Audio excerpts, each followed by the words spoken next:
me. Hello everybody, welcome back to another session of the Hopry. My name is Mark Starr. And I'm reading a bottle, and my name is Tim Pratt. And here we are for the final session this week of Mikkeller week. So I'm looking forward to this one the most. This is the Mikkeller Beer Geek Brunch. Weasel, they've got the Beer Geek Breakfast. This is the brunch, and everybody talks about this beer as being the poop beer. And, well, we're just going to tell you what it tastes like. Yeah, I've got to tell you, there's I won't say fear, but I will say this is the first time that I'm probably going to consume something made with civet cat droppings, or really droppings of any sort. Yep. But you know what's interesting is that, I did a little bit of research, and just to let you guys know, I'll post a few videos in my written review. I went out to YouTube and watched some videos today, really kind of interesting, but down in the Philippines, a lot of these people will go out 3-4 miles into the middle of the forest, and they will look for these droppings. And so basically what happens is these civet cats eat only the rarest, sweetest, beans, and their digestive tract somehow, I'm giving you the high level of kind of what I know. I'm not a scientist or a Slim Goodbody version. Exactly. But then they literally, there are these little beans that are sitting on the ground in the forest, and they go out and they collect these. And sometimes, they'll fill up a really small bag and they'll bring them back. And the person that they sell them to sells them to a person who sells them to another person. And eventually, they say they end up on the tables in New York City, and people pay $50 sometimes for a cup of coffee. So it is one of the rarest and most expensive coffees out there. So I'm really hoping that this beer has that strong coffee aroma, bitterness, and flavor. I don't know how you feel about coffee stouts. I know a lot of people, they're almost overdone, I guess is what I'm getting at. Because the malts and everything that they typically brew these with already kind of have a coffee quality. This is just meant to kind of enhance them. But I will say that, being that they proclaim that they're using, this specific kind of coffee, I do hope that the coffee comes through. I want to be able to taste the coffee. So, when we find out that people are paying $50 a cup for this coffee, I want to know why people are paying $50 a cup for this coffee. Other than because this bottle wasn't $50. No. So, yeah. So, I'm quite interested. I will tell you one thing. This is probably one of the nicest colored heads I have seen in a long time. I know the color of the head really reminds me of the 1050. It's got that real dark, if you take a hazelnut and roast it for 15-20 minutes, it just gets this really rich brown color. And I think that's a good indicator of a really dark imperial stout. And this is an imperial oatmeal stout, I might add. But anyway, well, let's smell it and see if it's got any poop. I'm excited. I'm right. definitely excited. I hope it doesn't smell like poop. Wow. It's very nutty. It's incredibly roasty. It is. Really is very roasty. And there's been no smoke or, overt roast that's been done on this beer that at least I think it is smokiness, though. And when I say smokiness, it immediately makes me want to talk about the fact that this was brewed at the Nugna Ø brewery in Norway. And I think Nugna Ø is really good at making, those imperial stouts, and that's probably one of the reasons why they went here.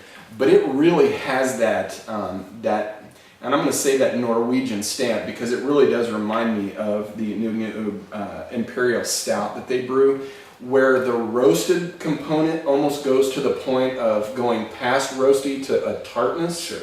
You know what I mean?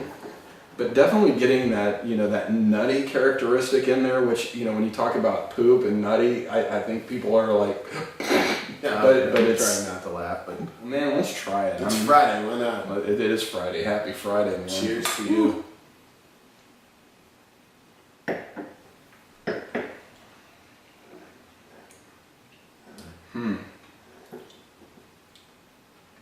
Still smoky.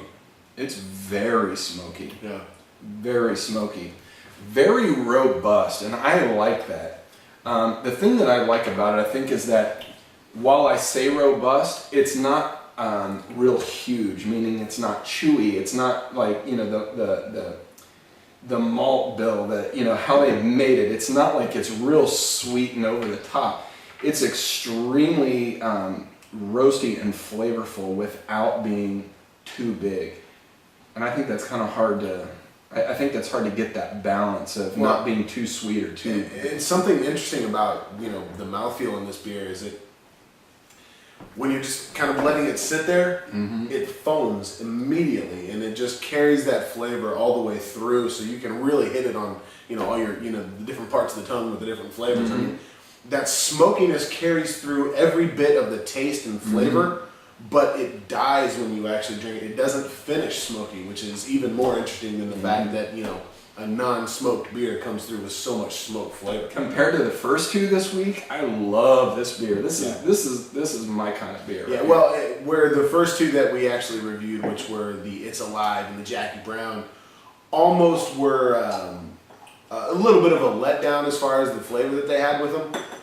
There's no way the flavor on this one's going to let anybody down. It's as rich of a flavor as I've had, you know, in a beer since, you know, something to compare it to as far as at least it's, you know, the robustness of the beer is a Hair of the Dog Adam. I don't know if you guys had Man, that. I love that beer. One of the best beers that's out there, and you know, it's a very tobacco-y, you know, quality macho. beer. It's very macho. Macho, I think, is a And good word. And the smoke on this one really comes through, kind of like you know, the latent finish of a cigar almost. I mean, it's really good. I think that's strong, but it's not overpowering. I totally agree with that. I think yeah, the cigar, the sort of this is a man's drink right here. I really have to say wow on this one. It's really, really good. It's got like this, and I'm going to try and make it short. I know we're probably close to time, guys, but you know, the mouthfeel, going back to the mouthfeel, there's almost like a really, you know when you see the commercial of Dove dark chocolate, it's got that real silky, smooth, like this has a very nice texture. And I say texture in a different way than mouthfeel. The texture of this beer is really superb. I mean, just very soft and smooth and rounded. Love it, man. Yeah. So Mikkeller hit a home run with this one. yeah. Well, Tim, thanks a lot for having me over again for another week of sessions. I know we started off a little rough with the It's Alive and the Jackie Brown. We definitely had some fun, drinking the beers, and all is not horrible, because I'll tell you why. Not that the first two were horrible, but this is clearly a much better beer than the other two, and I can see why people really love it. But and if you look at it from Friday to Friday, we went from vomit to poop. That's a good point. Why not? We always finish Friday strong. So Indeed. We do. And Well, thank you for coming over and No problem. bringing some beers to share, and keep doing it. We'll have to figure out something going forward. What do you think about a Russian River week? Would love it. I would too. I think, why don't we go ahead and set that up right now? We'll do a blind pig, and then a temptation, and then a consecration. How That about deal that? is done. Signed, sealed, delivered. All right, well. Well, guys, thanks a lot for coming back. My name is Mark Starr, And I'm Tim Pratt. and we'll see you guys next week. Cheers. Cheers.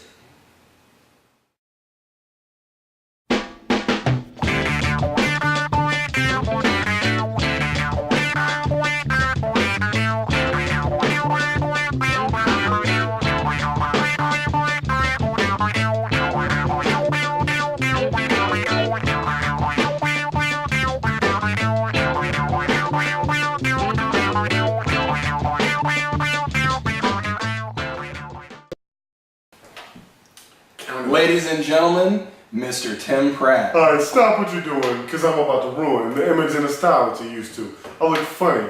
But you don't make money, CCO world. Hope you're ready for me and I got around. I'm the new fool in town, and it sounds laid down by the underground.